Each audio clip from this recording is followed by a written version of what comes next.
ಇವತ್ತಿನ ಕೆಲಸ ಒಂದು ಬಟರ್ ಫ್ರೂಟ್ ಗಿಡನೋ ಮರನೋ ಹೇಳೋಕ್ಕಾಗಿಲ್ಲ, ಅದು ಅರ್ಧ ಒಣಗೋಗಿದೆ. ಸೊ ಅದನ್ನು ಕಟ್ ಮಾಡಿಬಿಟ್ಟು ಸೌದೆ ಮಾಡ್ಕೊಳ್ಳೋ ಅಂಥದ್ದು.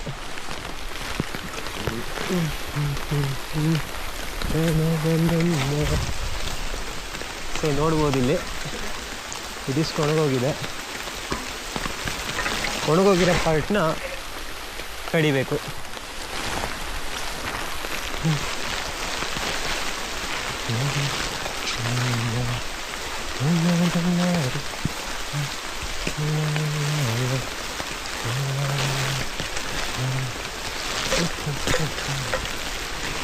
ಸೊ ಇಲ್ಲಿ ಒಂದೇ ಒಂದು ಚಿಗುರಿದೆ, ಇಲ್ಲಿಂದ ಮೇಲ್ಗಡೆ ಒಣಗೋಗಿದೆ. ಆ ಮೇಲೆ ಪಾರ್ಟ್ನ ನಾನು ನನ್ನ ರೈಟ್ ಸೈಡಿಗೆ ಬೀಳಿಸ್ಬೇಕು. ಸೊ ಅದಕ್ಕೋಸ್ಕರ ನನ್ನ ರೈಟ್ ಸೈಡು ಸ್ವಲ್ಪ ಕೆಳಗಡೆ ಕಟ್ ಮಾಡಿ ಲೆಫ್ಟ್ ಸೈಡು ಒಂದು ಇಂಚ್ ಮೇಲ್ಗಡೆ ಕಟ್ ಮಾಡ್ಕೊಂಡಿದ್ದೀನಿ. ಸೊ ಹಾಗಾಗಿ ರೈಟ್ ಸೈಡ್ ಡೌನ್ ಆಗಿಬಿಟ್ಟು ಅದು ನೋಡ್ಬೋದು ರೈಟ್ ಸೈಡಿಗೆ ಬೀಳುತ್ತೆ. ಹಾಂ, ಹೀಗೆ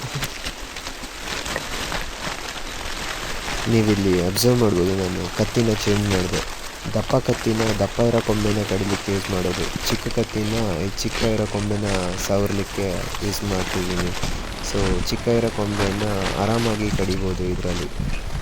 ನಾನಿಲ್ಲಿ ಕಡ್ದಿರೋ ಕೊಂಬೆಗಳನ್ನೆಲ್ಲ ಒಂದೇ ಕಡೆ ಗುಡ್ಡೆ ಹಾಕ್ತಿದ್ದೀನಿ. ಸೊ ಅದನ್ನು ಸೌದೆ ಮಾಡಿಬಿಟ್ಟು ಮನೆ ಹತ್ರ ತೊಗೊಂಡೋಗ್ಲಿಕ್ಕೆ ದಪ್ಪದನ್ನೂ ಸಹ ಚಿಕ್ಕದನ್ನೂ ಎಲ್ಲ ಒಟ್ಟಿಗೆ ಹಾಕ್ಬಿಟ್ಟು ಅಟ್ಲೀಸ್ಟ್ ಒಂದು ಹೊರೆ ಸೌದೆ ಆಗುತ್ತೆ.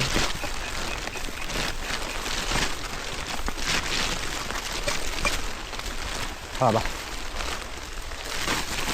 ಈ ವರ್ಕ್ ಮುಗಿತ್ತು. ಇವಾಗ ಈ ಸೌದೆಗಳನ್ನ ಎತ್ತಾಕೊಂಡು ಈ ಸೌದೆನ ತೊಗೊಂಡು ಮನೆ ಕಡೆಗೆ ಹೊರಟೆ. ಸೊ ಅಲ್ಲಿ ಮನೆ ಹತ್ರ ತೊಗೊಂಡೋಗಿ ಒಂದು ಕಡೆ ಗುಡ್ಡೆ ಹಾಕಿದ್ರೆ ಅಮ್ಮ ತೊಗೊಂಡೋಗಿ ಒಲೆ ಹತ್ರ ಹಾಕ್ಕೊಳ್ತಾರೆ.